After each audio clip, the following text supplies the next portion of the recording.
ನಮಸ್ಕಾರ ಎಲ್ರಿಗೂ. ಇವತ್ತು KPSCಯಲ್ಲಿ ಏನು ಅಕ್ರಮಗಳಾಗಿದೆ KS ಮುಖ್ಯ ಪರೀಕ್ಷೆಯಲ್ಲಿ, ಸೊ ಅದಕ್ಕೆ ಸಂಬಂಧಪಟ್ಟಾಗೆ ನಾವು ಈಗಾಗಲೇ ಹಲವಾರು ಬಾರಿ ಹೋರಾಟಗಳು, ಮನವಿ ಮೂಲಕ ಎಲ್ಲವೂ ಕೂಡ ಕೇಳ್ಕೊಂಡು ಆಗಿತ್ತು. ಯಾವುದೇ ಕಾರಣಕ್ಕೂ KPSC ಅದಕ್ಕೆ ಪಾರದರ್ಶಕವಾಗಿ ನಾವು ಅದನ್ನು ನೇಮಕಾತಿಯನ್ನು ತನಿಖೆ ಮಾಡ್ತೀವಿ ಅಂತ ಹೇಳಿದ್ರು ಹೊರತು ಒಂದು ತಿಂಗಳಲ್ಲಿ ಏನೋ ಒಂದು ವರದಿ ಕೊಡ್ತೀವಿ ಅಂತ ತಮ್ಗೆ ಹೆಂಗೆ ಇಷ್ಟ ಬರುತ್ತೆ ಹಂಗೆ ವರದಿಯನ್ನು ಕೊಟ್ಟಿದ್ದಾರೆ. ಬಟ್ ನೋಡಿ, ಕೋರ್ಟ್ ಮೂಲಕ ಕನ್ನಡ ಮಾಧ್ಯಮದ ಅಭ್ಯರ್ಥಿಗಳಿಗೆ ಅವಕಾಶ ಕೊಡಿಸ್ತೀವಿ ಅಂತೇಳಿ ಕೋರ್ಟಲ್ಲಿ ಕೇಸ್ ಇತ್ತು, ಸೊ ಅವಕಾಶ ಕೊಟ್ಟರು. ಬಟ್ ಅಲ್ಲಿ ಕೂಡ ಹಲವಾರು ಜನ ಇಂಗ್ಲೀಷ್ ಮೀಡಿಯಂ ಆಸ್ಪಿರೆಂಟ್ಸು ಮೇನ್ಸನ್ನು ಬರೆದಿದ್ದಾರೆ. ಅಲ್ಲೂ ಕೂಡ ಕನ್ನಡ ಮಾಧ್ಯಮ ಅಭ್ಯರ್ಥಿಗಳಿಗೆ ಅನ್ಯಾಯ ಆಗಿದೆ. ಬಟ್ ಟ್ರಾನ್ಸ್ಲೇಷನ್ ಎರರಲ್ಲಿ ಎಷ್ಟು ಮಾರ್ಕ್ಸು, ಏನು ಕೊಟ್ಟಿದ್ದೀವಿ ಕೇಸು, ಏನಾಗಿದೆ ಅನ್ನೋದು ವರದಿ ಕೂಡ KPSCಯಲ್ಲಿ ಯಾವುದೂ ಸ್ಪಷ್ಟವಾಗಿ ಕೊಟ್ಟಿಲ್ಲ. KPSCಯಲ್ಲಿ ಯಾವುದೇ ಒಂದು ಅಂಕಗಳನ್ನು ಕೂಡ ಪ್ರಕಟ ಮಾಡಲ್ಲ. ಈ ರೀತಿಯಾಗಿ ಅನುಮಾನಾಸ್ಪದವಾಗಿ ಫಲಿತಾಂಶಗಳನ್ನು ಪ್ರಕಟ ಮಾಡೋದು ಮತ್ತು ಪ್ರತಿ ಬಾರಿ ಕೂಡ ಈ ರೀತಿ KS ಗೆಜೆಟೆಡ್ ಪ್ರೊಬೇಷನರಿ ನೇಮಕಾತಿಯಲ್ಲಿ ಒಂದಲ್ಲ ಒಂದು ಅಕ್ರಮಗಳು ಆಗ್ತಾನೆ ಇರುತ್ತೆ. ಸೊ ಇದರ ವಿರುದ್ಧ ನಾವೀಗ ಏನು ಅಂತಂದರೆ ನಿನ್ನೆಯಿಂದ ಕೂಡ ಸತತವಾಗಿ ಹೋರಾಟಕ್ಕೆ ಇಳಿದಿದ್ದೀವಿ. ಇವತ್ತು ಮಾನ್ಯ ನಮ್ಮ ರಾಜ್ಯಪಾಲರಿಗೂ ಕೂಡ ಈ ವಿಷಯವನ್ನು ರಾಜ್ಯಪಾಲರ ಗಮನಕ್ಕೂ ಕೂಡ ತಂದಿದ್ದೀವಿ.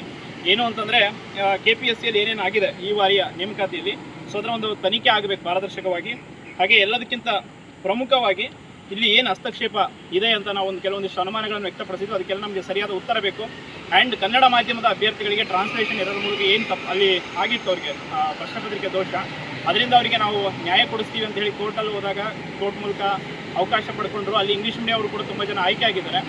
ಆಯ್ಕೆ ಆಗಿ ಅವರು ಕೂಡ ಮೇನ್ಸ್ ಬರೆದು ಈಗ ಕೋರ್ಟಿಂದ 6 ಜನ ಸೆಲೆಕ್ಟ್ ಆಗಿದ್ದಾರೆ. ಆ 6 ಜನರಲ್ಲಿ ನಮಗೆ ಒಂದಿಷ್ಟು ಜನರ ಮೇಲೆ ಅನುಮಾನ ಇದೆ. ಆ ಒಂದು ಅಭ್ಯರ್ಥಿಗಳ ಮೇಲೆ ಪಾರದರ್ಶಕವಾಗಿ ಅವರ ಪರೀಕ್ಷಾ ಕೇಂದ್ರದ CCTV ಫುಟೇಜ್ ಆಗಿರ್ಬೋದು, ಅವರ ಒಂದು ಉತ್ತರ ಪತ್ರಿಕೆಯನ್ನು ಇನ್ವೆಸ್ಟಿಗೇಷನ್ ಮಾಡಬೇಕು KPSC ಅವರು ಅಂತೇಳಿ ನಾವು KPSC ಅವರು ಕೇಳ್ಕೊಳ್ತೀವಿ. ಯಾಕೆಂದರೆ ಪ್ರತಿ ಬಾರಿ ಕೂಡ ಪ್ರೂಫ್ ಕೊಡಿ ಅಂತಾರೆ.